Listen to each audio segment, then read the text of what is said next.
Vous écoutez Yasmine Abdel-Fadel. Cube Radio. Cube Radio.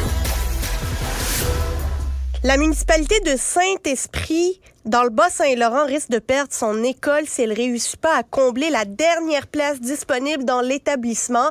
Ça, c'est aussi des expériences qu'ont vécues d'autres municipalités, d'autres villes à travers le Québec, là où ils avaient besoin de fournir des efforts surhumains pour garder leur monde et attirer de nouveaux mondes pour garder une certaine dynamique là, de ville et de municipalité.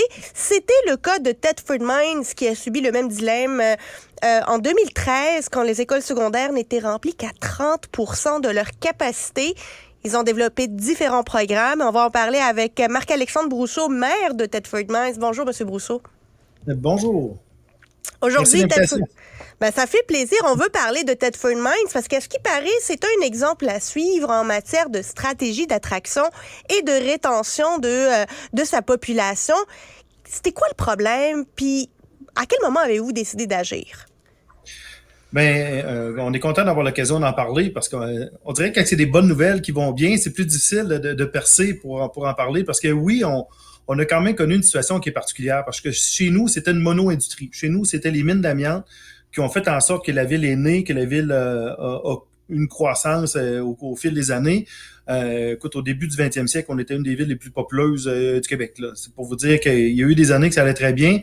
Mais évidemment, on connaît le déclin qui est arrivé avec les mines d'amiante, les décisions du gouvernement de fermer cette industrie-là. Donc, ça n'a pas très bien été. On a perdu 5 000 emplois directs dans les mines à une certaine époque. Le pic, ça a été 5 000 emplois directs, plus à peu près tous les fournisseurs, les autres emplois, c'était relié à ça. Donc, il y a quand même, on a pratiquement perdu une génération ici, là. Parce qu'à un moment donné, les gens terminaient l'école puis il n'y avait absolument pas de débouché ici. Tout le monde quittait la région à ce moment-là. Là, je parle à peu près du tournant des années 2000 où est-ce qu'il y a eu une prise en main du milieu. Il y a des intervenants clés de la communauté qui se sont parlé puis ont dit qu'il faut qu'on pose des actions pour faire en sorte que ça change. Et ça s'est fait progressivement. Donc, au départ, c'est le milieu industriel qui s'est mis quand même à reprendre du pic. On est quand même proche des lignes américaines, donc des beaux projets industriels qui ont démarré, qui sont allés vers l'exportation. Mais ça paraissait pas. Ça paraissait pas parce que ça se passait dans les parcs industriels. Donc, les gens bien connectés savaient que ça commençait à mieux aller, mais le citoyen moyen le voyait pas. Alors, par la suite, ça s'est mis à bouger aussi au niveau commercial, ça s'est mis à bouger tranquillement au niveau résidentiel. Puis là, quand les bannières commerciales ont commencé à revenir à Thetford, ben là, les citoyens se sont dit, il me semble qu'il y a l'air à se passer quelque chose. Puis là, après ça, est arrivé la pénurie de main-d'œuvre, par la suite, la pénurie de logement. Donc là, ça a vraiment frappé les gens, mais en même temps, on avait un problème d'attractivité. Puis là, je fais le lien sur ce que vous disiez, parce que c'est beau de créer de l'emploi, mais à un moment donné, il faut quand même combler ces emplois-là. Alors, il a fallu vraiment travailler sur notre image, parce que l'image que les gens avaient de chez nous, c'était des mines d'amiante qui étaient fermées, alors qu'on était complètement rendus ailleurs. Mais là, moi, j'ai fait mes recherches sur Thetford Mines, puis ce que ça me dit, c'est qu'il y a eu des programmes de construction domiciliaire, une ancienne mine, lac d'amiante, qui a eu une métamorphose verte. Comment on peut, avoir un objectif, celui de rendre la ville plus dynamique, puis là, sur différents secteurs industriels, commerciaux, d'un point de vue d'urbanisme, d'un point de vue service aux résidents, mettre tout le monde au pas, là, puis dire... C'est ça l'objectif, guys. On suit cet objectif-là. Là, si on recule environ, j'ai envie de dire 20 ou 25 ans, il y a un comité de diversification économique qui s'était créé à l'époque avec des décideurs d'à peu près toutes les grandes organisations du milieu qui se sont mis des objectifs. C'est sûr que ces objectifs-là ont été atteints quand même en bonne partie. Certains, finalement, ont été un peu transformés au fil des ans. Mais il y a quand même un plan de match qui a été établi. Aujourd'hui, on a encore un plan de match qui est un peu différent parce qu'on est en 2023 et on s'entend que c'est très, très différent de 2003. Tu sais, on parlait tout à l'heure du côté vert de la ville de Thetford. Écoutez, juste en matière d'énergie verte, chez nous, on a déjà des éoliennes, on a un des plus gros potentiels de géothermie au monde, on a des grands espaces, parce que les propriétés minières sont encore là, mais ils sont plus opérants, des grands espaces pour mettre du solaire aussi.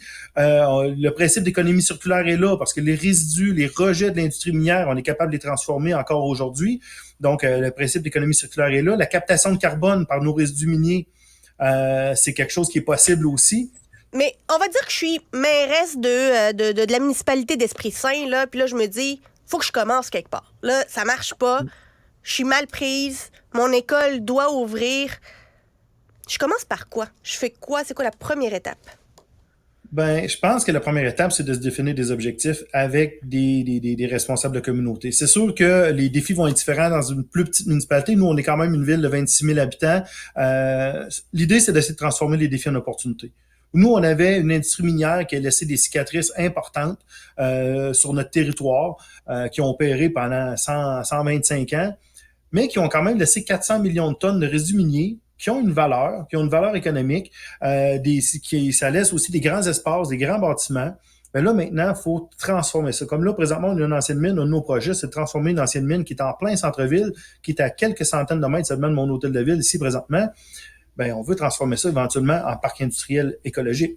Il y a une présence de géothermie potentielle. Donc là, c'est sûr que là, présentement, dans les dernières années, on a été un peu ralenti, là, parce que chez nous, quand on parle de mine d'amiante, évidemment, on parle de présence d'amiante, on parle de santé publique qui est, Toujours là? ça veut dire, quasiment plus présente qu'elle l'a été pendant la COVID chez nous, là. Disons que... Elle a un bureau permanent à l'Hôtel de Ville, la santé publique, là, chez vous.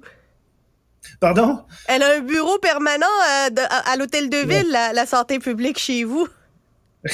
Écoutez, je vais essayer de pas trop en dire parce que je vous dirais qu'on a envie de pas les laisser rentrer. Parce qu'en fait, c'est très dogmatique, hein, la santé publique. Je pense que le Québec les a connus dans la COVID, mais nous autres, ça fait quelques années qu'on fait affaire avec eux, là. Mais on comprend certains objectifs, mais il reste qu'à un moment donné, on peut pas toujours être dans la théorie, dans l'utopisme, là. Donc, l'idée, c'est d'être en mesure de faire des choses. Si ça commence à bouger, le gouvernement met en place un plan d'action amiante. On les suit de très, très proche. Il y a un nouvel observatoire national sur l'amiante qui a été créé pour qu'on mette un peu de science dans ça, parce qu'il y avait beaucoup de politique et de philosophie dogmatique dans le dossier de l'amiante.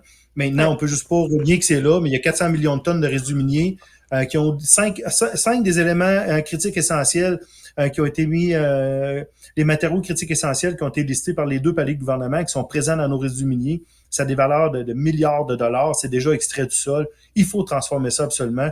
C'est dans nos prochaines étapes, là. Marc-Alexandre Brousseau, maire de Thetford Mines, merci beaucoup d'avoir accepté notre invitation. Ça m'a fait plaisir. À la prochaine.